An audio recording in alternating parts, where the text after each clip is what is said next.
The clerk, please call the roll. Yes, Mayor Carlett. Here. Vice Mayor Bensbacher. Here. Councilmember Patena. Here. Councilmember Edwards. Here. Councilmember Finn. Here. Councilmember Hunt. Here. Councilmember Leone. Here. Council Liaison Bowden. Here. And Council Liaison Camacho. Here. Thank you. Good evening and welcome to the Peoria City Council special meeting of February 2nd, 2016. We're going to begin with our study session agenda this evening, and we have one item which is predictive policing and workforce management. Mr. Swenson. Thank you, Mayor Carlett and council members. As the mayor just mentioned, we just have one item on the study session agenda, and it's really a presentation by our police department of how they're using technology in the area that we call predictive policing.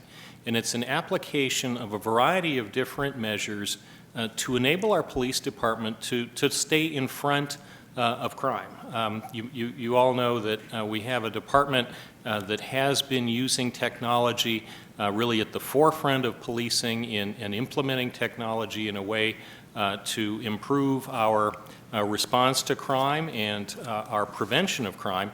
And what the chief and staff are going to present tonight is a little bit more detail on some of the applications of technology that they've been using to help bring crime down and to keep it from ever going up in any areas that we have. So with that, I'll turn it over to Chief Minter.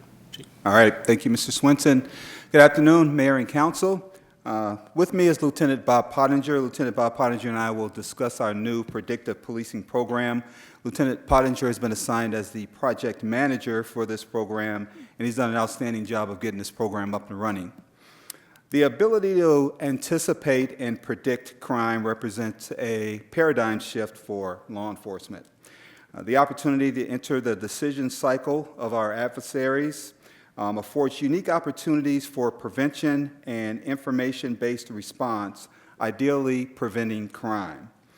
Predictive policing, in a nutshell, is a system that allows command staff and supervisors to effectively deploy resources in front of crime in support of fact-based approaches to prevent and respond to crime. Just want to remind you real quick of some of the outstanding work the men and women of the Peoria Police Department continue to do. For the past 2 years, we've done really well as far as crime reduction. 2013, we saw almost an 18% decrease in overall crime. 2014, we saw almost a 13.5% decrease in overall crime. We don't have our 2015 numbers in yet. We're still finalizing our numbers, but we do believe we will also come in for 2015 with a reduction in overall crime. Let me start by giving you a little background on predictive policing and kind of talk a little bit about what it is. Predictive policing is an application of analytical techniques. It's basically used to prevent and solve crimes. The objective of the methods is really, it gives you an effective strategy to help prevent crime and make investigative efforts more effective.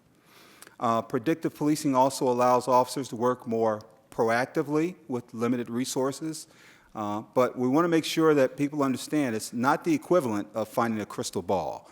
We don't have an end-all, be-all to making sure that we're everywhere where crime has occurred or where crime may occur. Some of you may be familiar with the 2002 movie with Tom Cruise, Minority Report, where they talked about the pre-crime unit. One of the things that we caution people about when they try and relate predictive policing to the movie Minority Report is totally different. If you remember the movie itself, the movie for the most part targeted individuals who inappropriately were thinking about committing crime, and then they'd go out and arrest them before they committed crimes. So it's basically targeting individuals and focusing primarily on arrests. Predictive policing is like any other public safety resource that we have or any other tool that we have. It has to be used legally, and it has to be used ethically. So it's totally different from what you may have seen in Minority Report.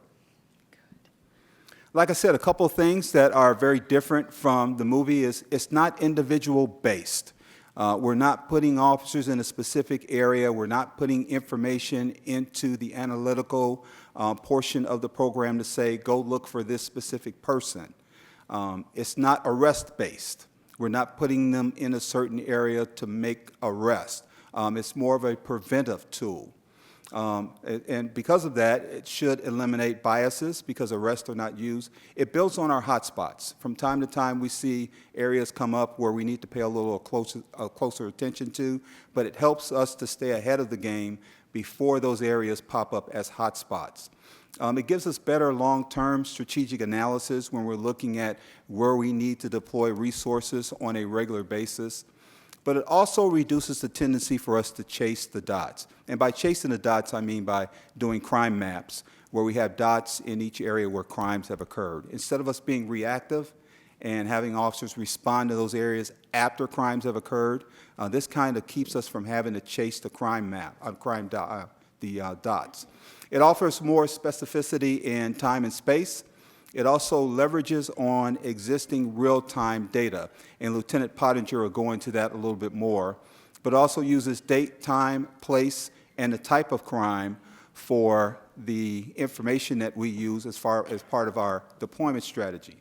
Two really important things that we're really proud of as far as predictive policing is it allows the officers to problem solve in the right place at the right time. So they're not all over the place trying to do problem solving. We can narrow their focus and have them spend more time in places where we think they need to be and have them spend more time in those areas. But it also helps to build on community policing because when they're in those areas and they're deployed into those areas, they're not only a preventive strategy, but it also helps them to interact and spend more time interacting with members of the community.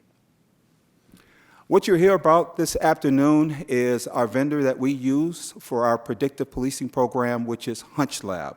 And we're very proud of our partnership with HunchLab. Just to give you an idea of some of the clients nationally that HunchLab has that are also using predictive policing, New York City Police Department is a client of HunchLab. They're currently using the HunchLab predictive policing program. Philadelphia Police Department is also a client of HunchLab. They're currently using predictive policing in Philadelphia. St. Louis County, Missouri is also one of their clients, and if you look at that laptop computer in the patrol car, that's the exact same setup that our officers have in our patrol vehicles and how they observe and look at their mission areas, which we'll explain a little bit later.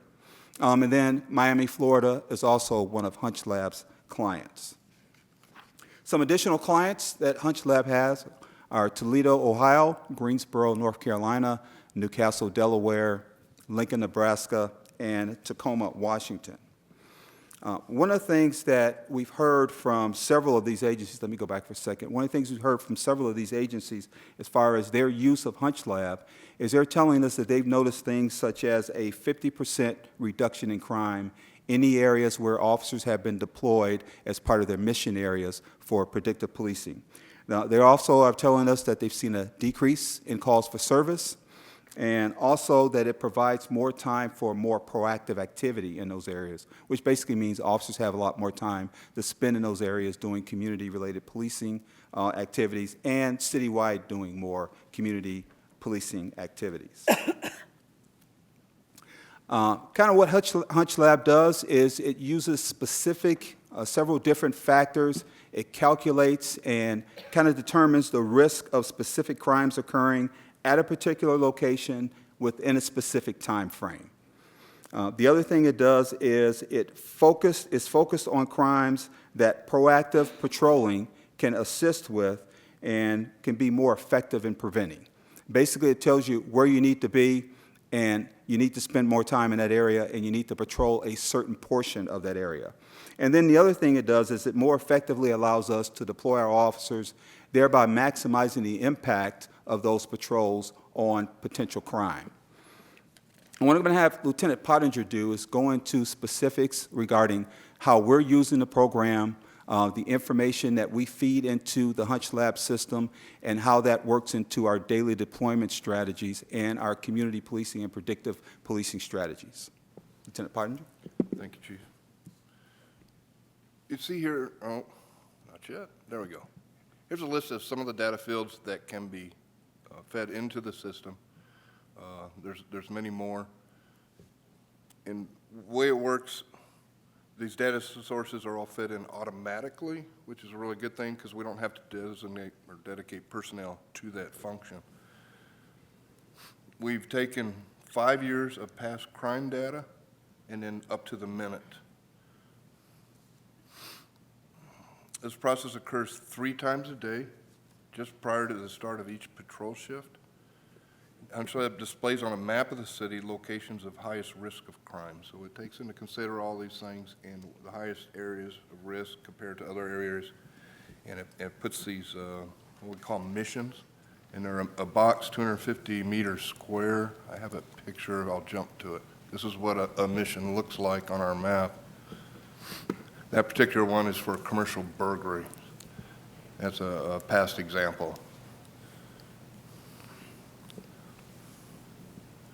Now, during the briefing, beginning of each shift, the sergeant logs into the HunchLab system and discusses with the team the various missions indicated for the day and develops a patrol plan that encompasses these missions.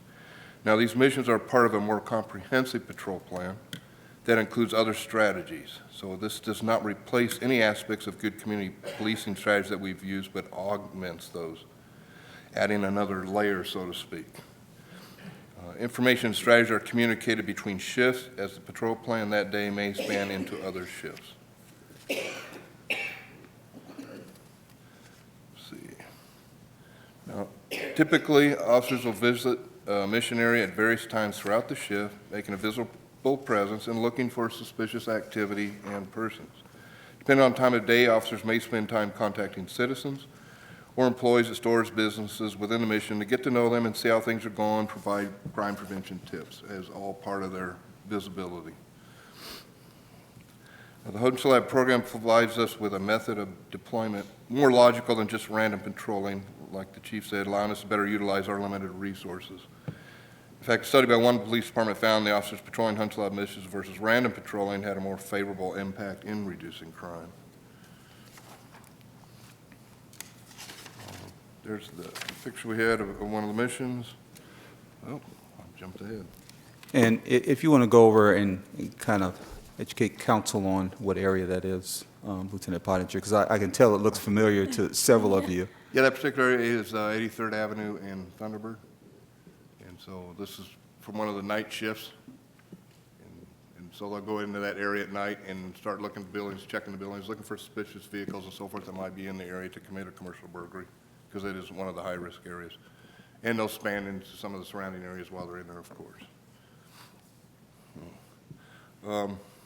You know, as you know, the concept to prevent crime, we can't directly measure what has not occurred, but in time we expect to see the crime rates in the risk areas decline.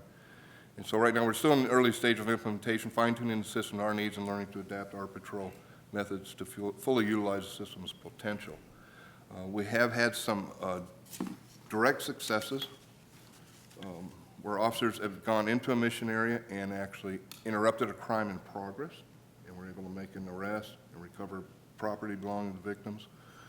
We've gone in some areas and a vehicle suspicious, out of place, doesn't belong there, make contact, and pretty soon we're developing other issues, drug possession, warrants, things unrelated to crime in the area, but people with burglary history. And so we get pretty excited about those type of situations.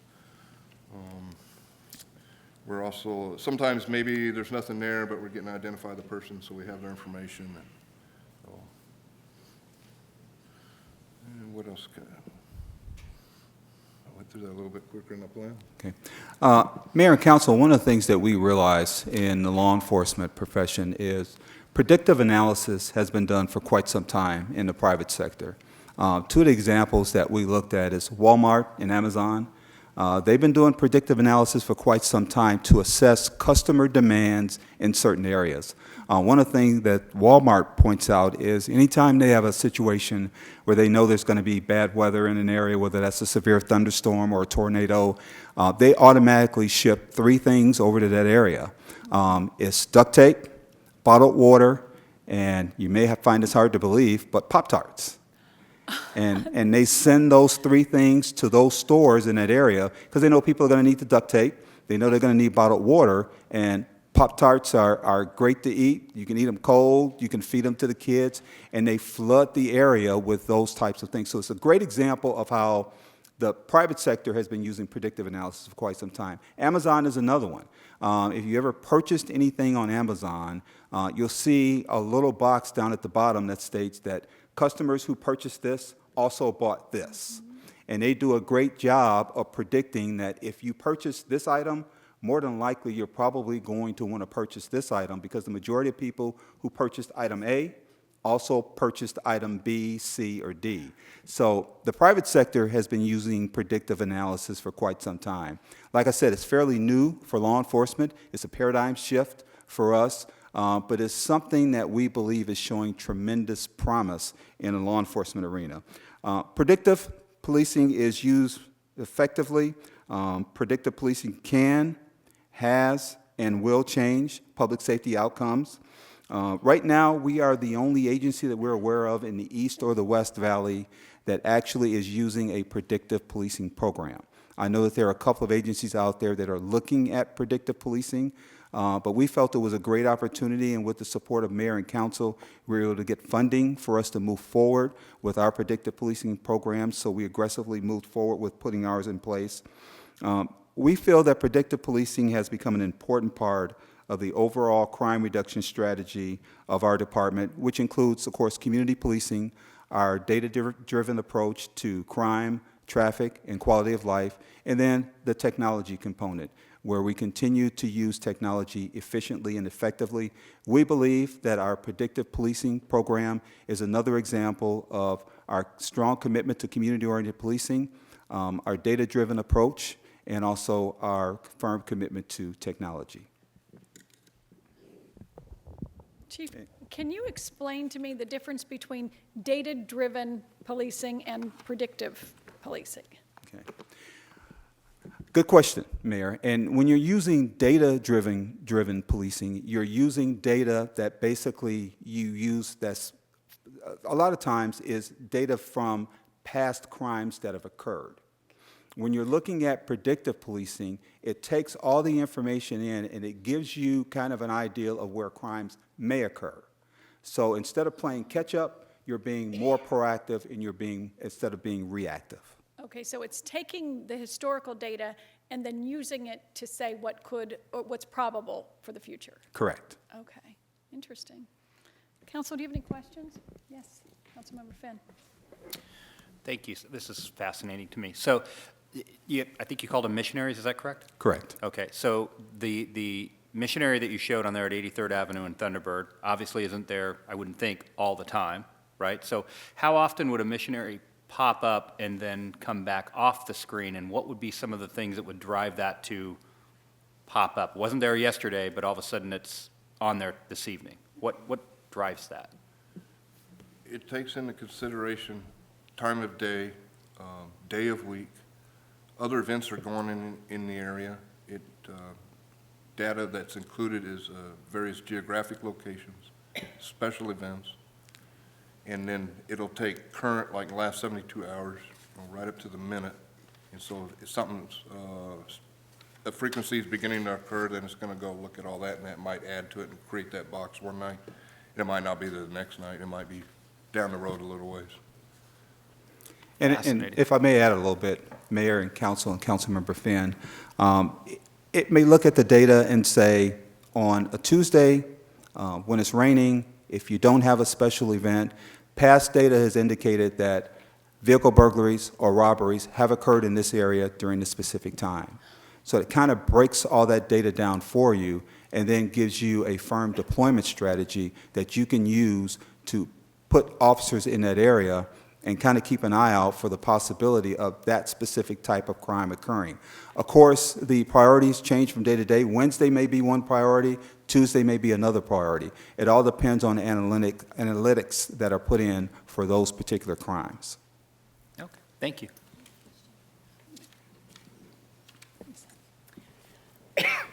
Obviously, this is a little bit different for your officers. How have they accepted this, and was it a smooth transition into this? Obviously, I'm sure training went into it. There was training. It's relatively simple. and it's available right there on our MDCs. They all have a login, and there aren't too many things to work through, too many buttons to push. It's nearly automatic for the most part. And so they like that, and they've been pretty excited about it. I get a lot of officers telling me about some of these successes they've had, and they're excited about it and making suggestions and things. So it's, for the most part, it's been very welcome. I would think that, I'm putting myself in their position, I think I'd rather go to a place where I might really, I'll say, do some good for sure, rather than just to be driving around in an area where maybe I'll find something and maybe I won't that night, but to actually know that this is fairly predictable or possible, I think that would be good. Thank you. Vice Mayor? Is this program an industry standard program, or are there different options? And if there are, how do you know which is the best option? There are different vendors out there making different products. We were fortunate to beta test one company's new product for a while, and we saw some of the things that wouldn't work for us, our needs. You know, in each city, geographic location is going to be different. And so that helped us in our selection process to find something a little more sophisticated, a little more cutting edge, and a company that's real good to work with. And they're real excited about developing this. And so we have a real good relation with them. They also have another segment of this that they're testing. It's called Sidekick. It's part of the program. They originally developed for a mobile app, and it tracks the GPS, you know, in the phone or tablet, whatever you're using, and it pops up and tells you when you're near or coming into one of these mission areas. And so they're developing it now to work on our MDCs, and we're the first in the country and first of the company to do that. They're developing it specifically for us, and IT is testing it right now. And that's going to help us link some activities. So when officers driving to some call other than, you know, he's going to do his predictive missions, it's going to pop up and tell him, and it tells him the crimes that have occurred there in the last 72 hours, so it can help link what's going on and get some more information, another piece of the puzzle, so to speak. So I think that's going to help us a lot, and we're really excited to see that piece added to this. Right, thank you. Yes. Thank you, Mayor. Chief, so are you able to take like special events from other cities like Glendale and put into the system so that if there's, kind of keeps you an eye on something that may potentially come from another city? Say a Super Bowl event or, you know, or a bowl game or something like that, you put that information in there that would give you a likelihood that something may or may not happen in the near vicinity in Peoria? That is something they've been talking about and looking at, and maybe in the next generation, and because, you know, our map, it shows the surrounding areas, and be able to geocode those locations. And if we can get the information from the other city, some of the historical information, otherwise, perhaps we can just put in, you know, when they're going to have a special event. So that is something they're looking at and vetting out right now. All right, thank you. Yeah, Mayor and Council and Mayor Pro Tem Edwards, well, one of the things that we look at is, right now, they're extracting the data directly from our records management system.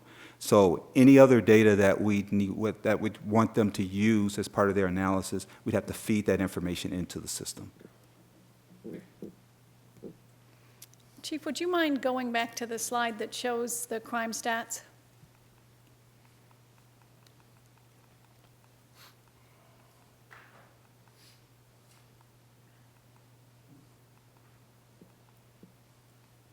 Just leave that one up. It's such a great slide, and I want people who are watching Channel 11 from home to look at this slide and see what a great job our Peoria Police Department is doing right now. So that is 17.8% down 2013 over year 2012, and almost 13.5% down 14 over 13. I mean, that's a huge reduction in crime. And I don't know if you can top that again for the next 2 years. I would love to see where you are with that. But do you attribute these great statistics to the combination of all of the community policing and the data-driven and now this predictive policing? Mayor and council, absolutely. First and foremost, I attribute it to the hard work that men and women of the Peoria Police Department continue to do on a daily basis.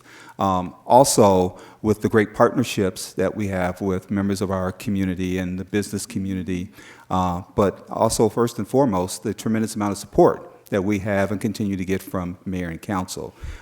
We realize that when we come to you with cutting-edge requests and cutting-edge recommendations such as predictive policing, and mayor and council strongly supports that, we realize that that helps to put us on the forefront and helps with these continued reductions in crime. So we're very proud of the fact that we continue to be progressive and innovative in the area of keeping our community safe and making it and continuing to have one of the safest communities in the country. Wow, well, it is certainly working. This is just such an impressive slide. I want to just leave it up. Yes. Since the slide is back up, I also wanted to just reiterate one thing for the people at home that are watching. There's one category in here that has increased significantly, but there's an explanation for that due to some different encoding and how we had to record events that might not have been recorded the same previously, which is on the sexual assault side. Is that correct? That's correct, Mayor and Okay. Councilmember Finn. There was a change in the actual definition of sexual assault, which meant that we would have to categorize more of those types of incidents as sexual assaults. That's correct. Great. I just wanted to make sure that people at home that were looking at that didn't think that we had this huge increase in Peoria. It's just simply a way that we had to categorize things, and that was a reflection of the increase. So I just Good. want to make sure Thank I you. pointed that And out. that's a great clarification. Yeah. Thanks for Thank you mentioning that, very much. Councilmember Finn. And Youth Council Liaison Camacho has a question also. Is data constantly being, excuse me, is data constantly being added to the system? And if it is, does that make it more effective over time? I'm sorry, which is what a constant? Is data constantly being added to the system? Oh. And then if it is it becoming more effective over time? Yes, it's right up to the minute. Okay. It's a constant evaluation every day. So we started out with 5 years of data, and then every day since then, it just keeps adding more. And to add to that, Mayor and Council, there's also an automatic download 3 times a day? Yes, sir. Yes, every 8 hours, there's a new download into HunchLab so that the mission areas stay fresh and the information stays fresh. Yeah, it's pretty incredible, especially since it even takes into account the weather and the historical data from things that are that small. So it's wonderful. I'm really, really happy to see us using technology to keep our citizens safe. There's no better use. Thank you. Is there any more questions or comments from the council? All right, seeing none then, thank you very much. Thank you, Mayor and Council. And that's all we have for the study session portion, and now it's to look at the student art. Yes, we will do that. We are adjourned until our 7 o'clock meeting, but in the meantime, we will be heading over to the council, or the City Hall to see our student presentation of artwork.